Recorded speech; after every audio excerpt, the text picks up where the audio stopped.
Welcome back to The Breakdown, an everyday analysis breaking down the most important stories in Bitcoin, crypto, and beyond. This episode is sponsored by Bitstamp and Crypto.com.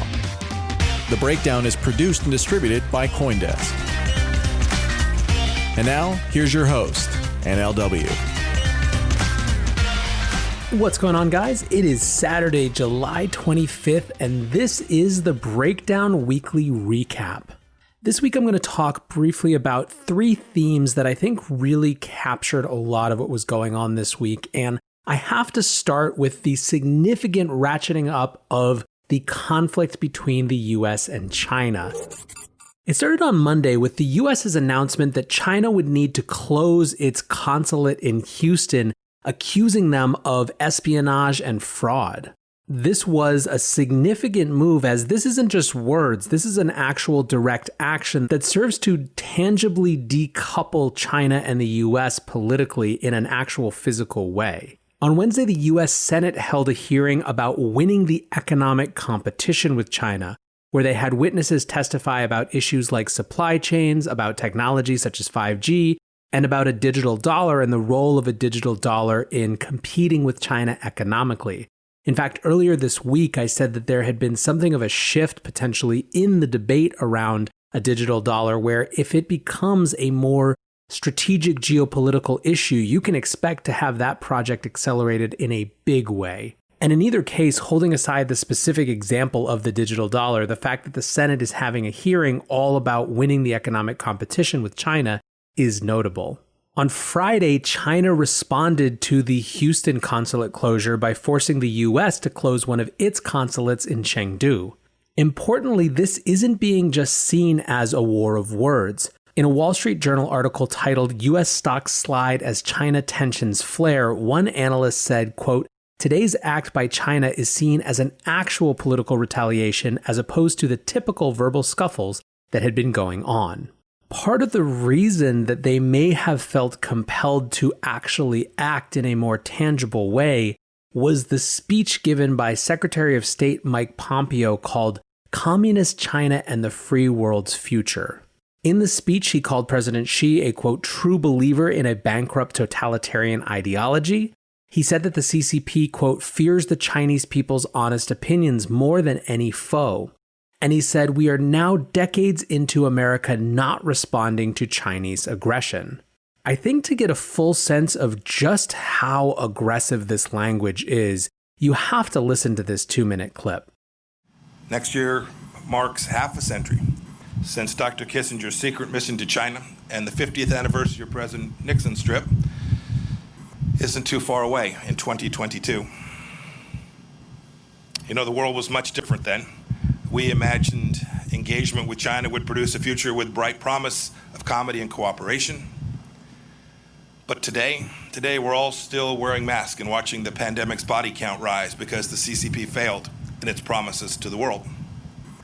We're reading every morning new headlines of repression in Hong Kong and in Xinjiang. We're seeing staggering statistics of Chinese trade abuses that cost American jobs and strike enormous blows to the economies all across America, including here in Southern California. And we're watching a Chinese military that grows stronger and stronger, and indeed more menacing. I'll echo the questions ringing in the hearts and minds of Americans from here in California to my home state of Kansas and beyond. What do the American people have to show now, 50 years on, from engagement with China? Did the theories of our leaders that proposed Chinese evolution towards freedom and democracy prove to be true? Is this China's definition of a win-win situation? And indeed, centrally, from Secretary of State's perspective, is America safer? Do we have a greater likelihood of peace for ourselves and peace for the generations which will follow us? Look, we have to admit a hard truth. We must admit a hard truth that should guide us in the years and decades to come.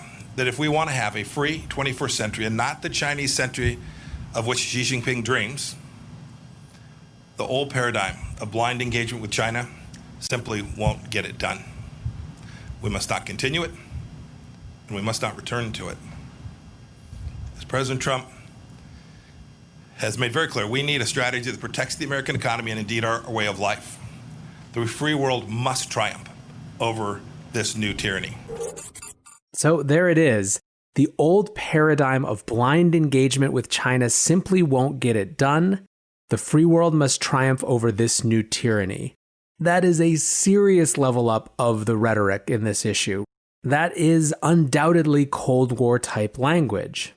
Now, the question, of course, is this just language? Is this the opposite of a speak softly and carry a big stick mantra, speak loudly and carry a nice, quiet, small stick or something like that? But on Thursday, President Trump told reporters that the Phase 1 trade deal with China that had been signed in January, quote, means less to me now than it did when I made it. So if you're actually going to see a follow-through in specific ways, particularly around trade and the economy, then maybe this isn't just the same old rhetoric.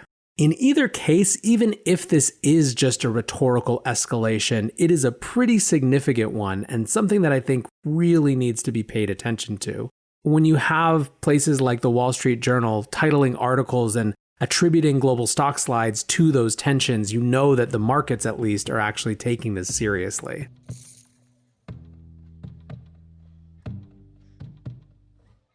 Bitstamp is the original global cryptocurrency exchange. Since 2011, Bitstamp has been the preferred exchange for serious traders and investors. Trusted by over 4 million customers, including top financial institutions. Bitstamp is built on professional-grade trading technology. Their platform is powered by a NASDAQ matching engine, and their APIs are recognized as the best in the industry.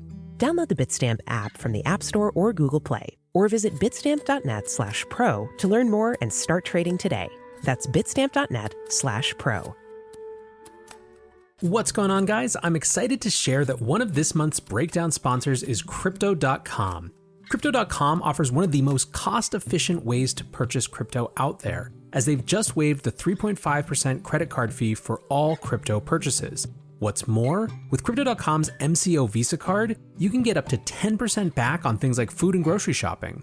When you buy gift cards with the Crypto.com app, you can get up to 20% back. Download the Crypto.com app today and enjoy these offers until the end of September.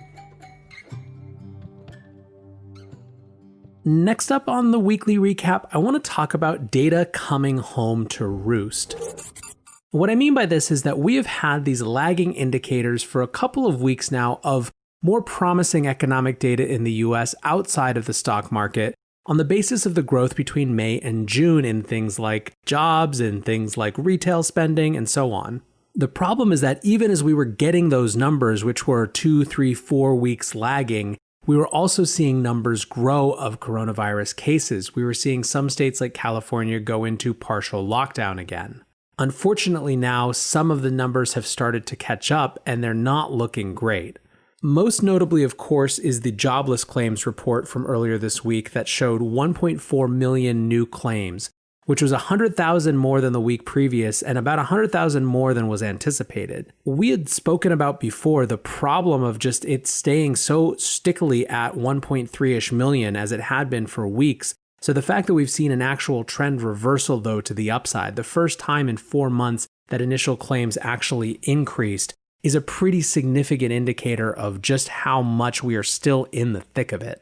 As I said, though, on yesterday's brief, I think that we need to start getting more granular when we're exploring this economic data.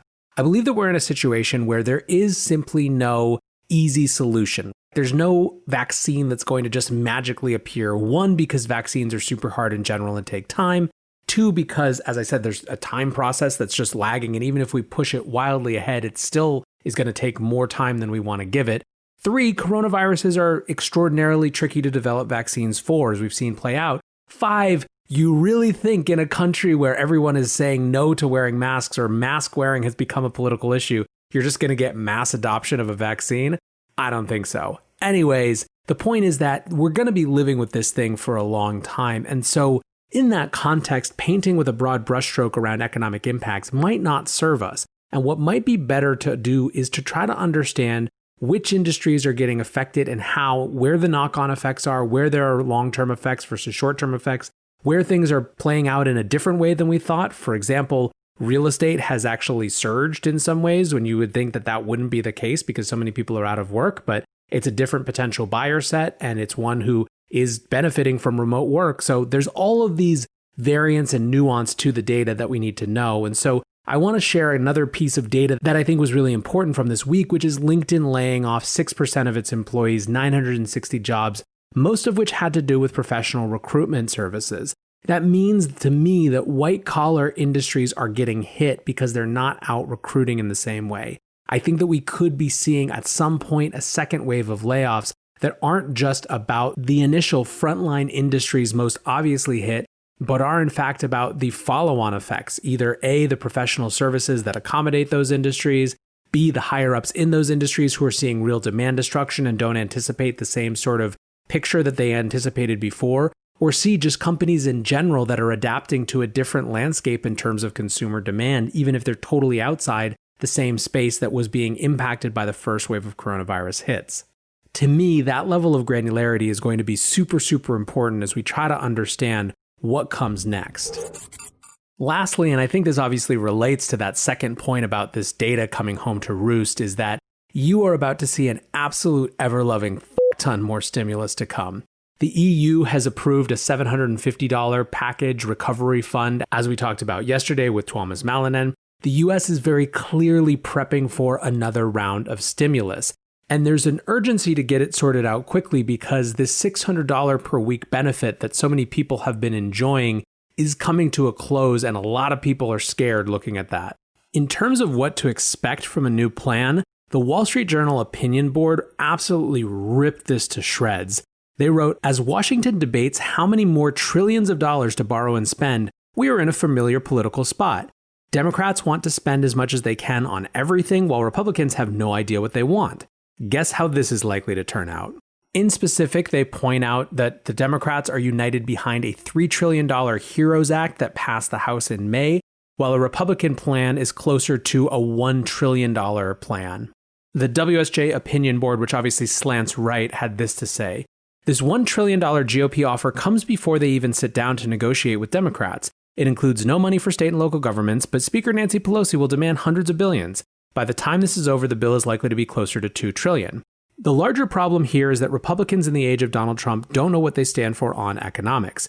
Treasury Secretary Steven Mnuchin is a Keynesian whose idea of compromise is half of whatever Mrs. Pelosi wants. Republicans have no discernible economic agenda beyond paying people to feel better during the pandemic. They need to offer voters alternative policies that would return the economy in 2021 to its pre-COVID prosperity." Now, this is not a political show, but I wanted to share an excerpt from this because I think it makes a really relevant point, which is that the Overton window has shifted so aggressively on fiscal stimulus and fiscal involvement in economic crisis that there's this $1 trillion GOP starting plan, even before they negotiate, that includes all sorts of things that previously Democrats would have had to fight tooth and nail for. As I said, the point isn't for me to tell you which side is right or which side is wrong, or even if there's something else that's better. It's to show that there has been such a shift in the national conversation around the role of the government in the economy that it isn't even a consideration that there wouldn't be at least $1 trillion plan. That is a really notable shift in economic and political expectations. In summary, we're moving farther down the line of the inevitability of government intervention in the economy. And again, I think as we saw in March and April, while I don't think this necessarily means that we should expect to see some big Bitcoin price jump, I do think that every time it becomes clearer that this is just completely normalized behavior from central banks, more people in the traditional finance space look over to Bitcoin. Keith McCullough from Hedgeye wrote on Friday, "Bitcoin ramps towards the top end of the Hedgeye risk range as the Fed/fiscal dollar devaluation disaster gets the informed paid." I think you're going to see more of these folks outside the Bitcoin space start to look over and wonder if this is a relevant hedge in the context we're moving into. But with that, guys, I'll wrap. Thank you for listening. I hope you're having a great weekend. Tomorrow, I'll be here with Long Read Sunday. I'm really excited for this one, so stay tuned. And until then, be safe and take care of each other. Peace.